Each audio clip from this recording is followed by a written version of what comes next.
দেখবেন এই বছর গ্রুপ সি গ্রুপ ডিতে বহু ছেলে মেয়ের জব হবে, চাকরি হবে।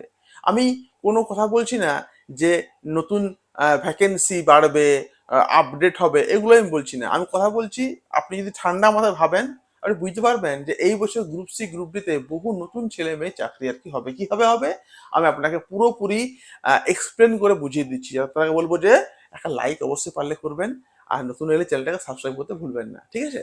দেখুন, গ্রুপ সি গ্রুপ ডির রেজাল্ট 15 আগস্টের মধ্যে অলরেডি গৌতম বর্মন শিক্ষামন্ত্রী তিনি জানিয়ে দিয়েছেন যে 15 আগস্টের মধ্যে গ্রুপ সি গ্রুপ ডির রেজাল্ট বেরোতে চলেছে। সবকিছু তৈরি আর কি হয়ে আছে।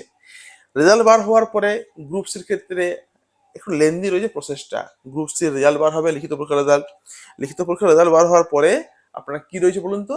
টাইপিং টেস্ট রয়েছে, তারপর আছে ওদের ইন্টারভিউ। একটু প্রসেসটা লেন্দি।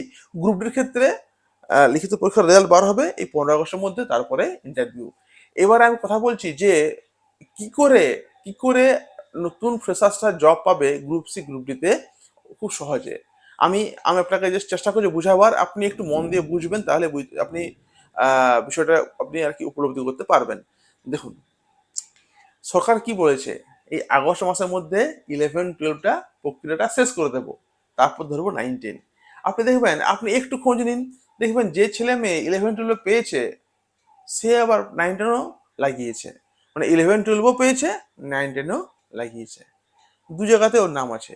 আপনি যখন দেখবেন, যখন গ্রুপ সির বার হবে রেজাল্ট, দেখবেন ওর নাম থাকবে, আর গ্রুপ ডিতেও ওর নাম থাকবে। কারণ কি, ও একটা ভালো ছেলে মেয়ে, জুয়েল ছেলে মেয়ে। একটা মানুষ 4 জায়গায় দেখবেন নাম আর কি রয়েছে, তার মানে ওকে, ও ভালো জায়গায় চুজ করবে, চয়েস করবে, বেছে নেবে। ও যখন 11-12টা বেছে নেবে, তখন 9-10টাও ও আসছে না, গ্রুপ সিতেও আসছে না, গ্রুপ ডিতেও আসছে না। ফলে কি হচ্ছে, এগুলো একটা করে সিট বাড়ছে। আমি আমি বলছি না সবাই লাগিয়েছে, কিন্তু দেখবেন 100-র মধ্যে 60-70 জন প্রায় দু জায়গাতেই নাম আছে। 11-12 নাম আছে, 9-10ও নাম আছে। আবার গ্রুপ সিতেও ও পাবেই। আমি দেখেছি, মানে যাদের নাম আছে বসলেই পায় ওরা। কারণ কি, জুয়েল ছেলে মেয়ে বহুদিন ধরে সেই চাকরি পাওয়া না পাওয়ার ফলে সে একটা মানে পেলেই লাগাবো ওই টাইপের একটা মেন্টালিটি ছিল, আর পেলে ওরা লাগাবেই আর কি, যারা ফুল মার্কস নিয়ে বসে আর কি আছে, একাডেমিক ফুল মার্কস, রাইসে মাইসে পড়ে এসছে, এইসব জায়গাতে ছেলে মেয়ে আর কি আসে। তো একটা ছেলে মেয়ে এক জায়গাতে পেলে ও এক জায়গাতেই করবে। ফার্স্ট কোনটা ওর মাথায় আসে, 11-12টা ওর মাথায় আর কি আসে, ওইটাতে ও করবে।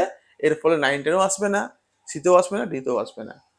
আমি এটা কথা বলতে চাইছি আর কি, যে তার ফলে কি হচ্ছে, এইগুলো সিটগুলো ভ্যাকেন্ট ভ্যাকেন্ট থাকছে। ভালো জিনিস ভ্যাকেন্ট থাকলে কি হবে, নতুন ছেলে মেয়ে চান্স পাবে। মানে একজন 4 জায়গাতে না পেয়ে এক জায়গাতে পেলে কি হবে, বাকি 3 জায়গাতে ভ্যাকেন্সি থাকছে। সরকার এবারে করছে, আগে কিন্তু কি হতো, আগে এমনি হতো। আগে আগে এই 9-10টাকে করা কাউন্সিলিং, ফলে কি হতো, যে 9-10 পেয়ে যেত, ফলে সে পরে যখন হতো 11-12টা, সে পরে ওটা পেয়ে যেত। ফলে দু জায়গাতেই সে ওই সিটটাকে ধরে বসে থাকতো। এবার অমনি হচ্ছে না, যেভাবে 11-12 পেয়ে চলে যাও, ওকে 9-10 আর চান্স দেওয়া হবে না। এইটা শুধু সরকার অত নিয়ম করেছে, ভালো নিয়ম করেছে, ফলে বহু ছেলে মেয়ে এবারে চাকরি পেতে চলেছে, তাই না? এই যে একটু ছোট্ট আমি চেষ্টা করলাম আমাকে বুঝাবার। তো রেজাল্ট 15 আগস্টের মধ্যে বার কি হয়ে যাবে। ভালো লাগলে লাইক করবেন, এবং পারলে যেটা ফলো করতে ভুলবেন না। প্রত্যেককে ধন্যবাদ।